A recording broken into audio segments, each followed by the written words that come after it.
The opening statement on the game? Yeah, never happy with a loss, but I'm proud of our young men, the way they played, handled themselves. Obviously, we're going to learn something after that break. We didn't play as good as we could have, and so we'll go to work on those things. We knew what we were up against. We knew there were a number of things that would be difficult for us to stop from West Virginia, but there were still some things after that break that we could have done better personally, and that's what we always try to do is play our best football game. So for a period of time we were doing that, and then we didn't as much, and that's what happens when you're playing an FBS team program like West Virginia. Questions? How difficult is it, just to get your team back onto the field after nearly a 2-hour delay? Maybe you guys ran a rhythm, you're down 4. How difficult is that for not only the coach to re-prepare, but also just get your team fresh again, just to get back into a game? Our guys were excited, and you just have to be careful. They say they are, but there's some physical things you got to prepare or stretch. How much do you stretch when you're not sure if it's going to be 45 minutes, an hour? It's the same for both teams. You'd think we might be a little bit experienced at it. It happened at Florida State last year, but that was before the game had started. So it was a little different. In my career, I haven't had too many of them, and it's now something I'm going to have to study to maybe do better. Nutrition too. It's hard for a traveling team to plan for it. Now, they did a great job here at West Virginia getting us some food, but it took 40 minutes for them to rally up food for 100 guys. So I don't know if I answered your question, but it's a challenge that I don't think there's any exact way to do it. What went on down here, I guess particularly during the rain delay? How did you and your players, kill the time to 2 hours?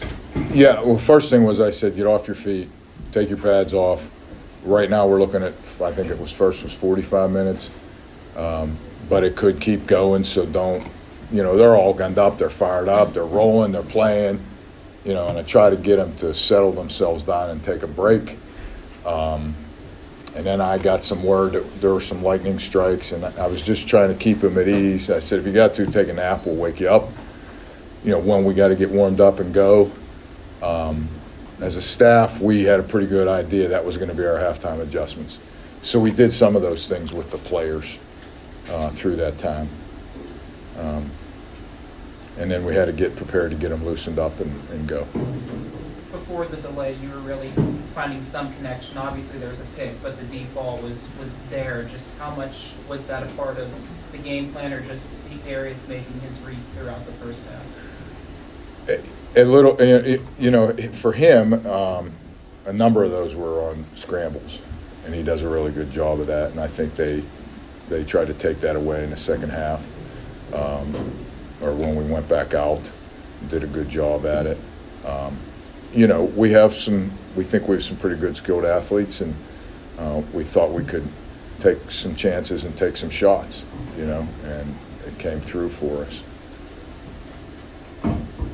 What can you say about Clements, their kid who caught 3 touchdowns? We knew he was really good. It's tough to consistently through the whole game to stay with him. It's really tough.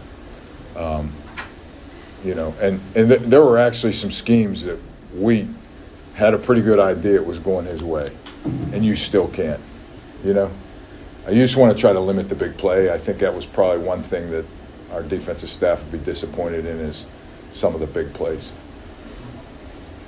You talk about maturity as a group. There was the face mask towards the end in the first quarter, which led to the second score, and then there was the questionable OPI. Just how much of that is learning lessons that you can take from this game? Yeah, well, those are, the face mask is just West Virginia's got great athletes.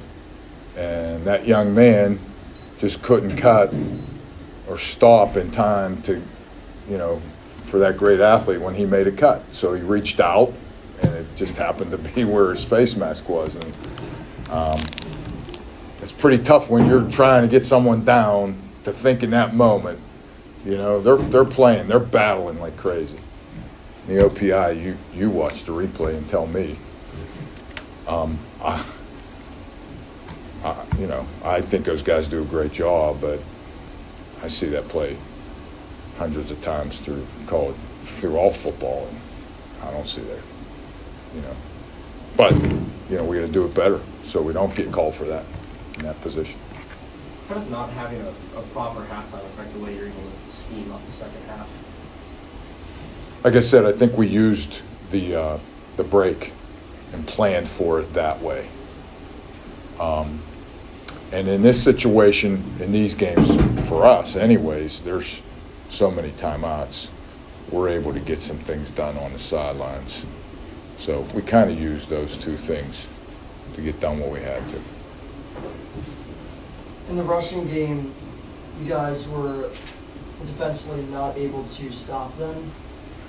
Was there anything there that you came into the game kind of thinking that you could use tactically to stop it and it just didn't go well, or were you just kind of blown away by them as a whole? No, we knew that was one of their strong points is their running game, and you got to get extra guys to the box, and then you got to get guys that are as big and strong and fast as them to the box and do it on a consistent basis. And then when you do, you're leaving the outside receivers one-on-one, and that's the challenge, and that's the way the game's played now. And you're playing an FBS team that has a lot of guys that are really talented and big and strong and fast. And I give our kids a ton of credit. We just don't have as many. You said obviously you're never satisfied with a loss, but as the program sort of elevates to start playing these much larger Power 5 teams, you guys competed today and kept the game as competitive for as long as you have in any of your previous matchups. Is that any sort of morale boost to you or the locker room? I think the guys will look at it that way. I don't. I look at it, I'm not measuring the length of time. We're just going to grade out every single play and how can we get better and what is something we could have controlled. You can't control sometimes the skill and the athleticism of some of the players, and we talk about it all the time. Sometimes they just make a play that's better than you. You just get up and go make the next play, That's what's great about football and the competition. So I won't look at it that way. We'll be positive about the things we did well for whatever length of time we did, and then we'll correct the things that we couldn't do, and we're not going to say if this guy made a great move, that's a problem. You just got to, we always say try to play a little smarter on your angles. Anything else, Coach? With the changing crowd, do you think the energy or possibly lack thereof with everybody heading home after the 2-hour delay maybe affected maybe how the dynamic of how the team played after that? I would like to say it did. It didn't. It doesn't, because we're dialed in and focused, but I understand the emotion of the game. It's the pomp and circumstance of college football. I tell them all the time it's the greatest thing in the world, but you can't let it affect how you play. It's possible, but I thought we had energy coming out, walking out of the tunnel, getting warmed up, ready to go. I think a big part of it, I knew West Virginia was going to be able to move the football and put points on the board. We didn't have a good, whatever you call that when we came out, end of the second quarter offensive couple series. And there lied their momentum. Thanks, Coach. Thank you guys. Thank you, Appreciate Coach. it. Appreciate it.